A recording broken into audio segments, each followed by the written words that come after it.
Hi hello welcome to my channel. AP ప్రభుత్వం ఇటీవల resurvey పేరుతో భూములను సర్వే చేసిన విషయం తెలిసిందే.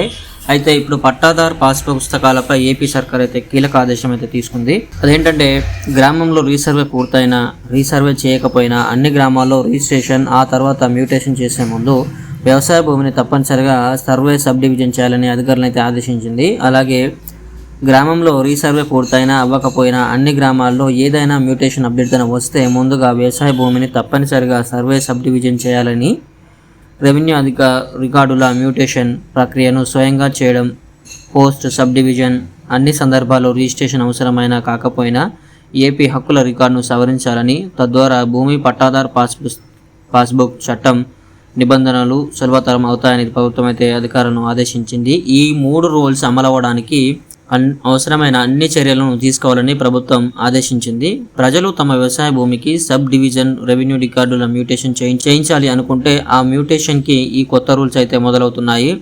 ఏంటంటే మ్యూటేషన్ చేసే ముందు అధికారులు వ్యవసాయ భూమిని తప్పనిసరిగా సర్వే సబ్ డివిజన్ చేస్తారు. తమ భూమికి ఆల్రెడీ రీసర్వే జరిగిందని చెప్పినా వారి దాన్ని లెక్కలోకి అయితే తీసుకోరు.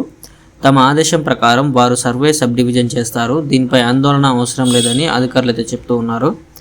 ఇందులో భాగంగా గందరగోళం లేకుండా రెవెన్యూ విభాగం ఈ సర్వే సబ్ డివిజన్ అంశాన్ని చూస్తుందని అయితే అధికారులు తెలుపుతున్నారు. సో ఇది ఫ్రెండ్స్ ఈరోజు వీడియో. మీకు నచ్చినట్లయితే లైక్ చేయండి, అలాగే మా ఛానల్కి సబ్స్క్రైబ్ అయిపోండి. Thank you friends.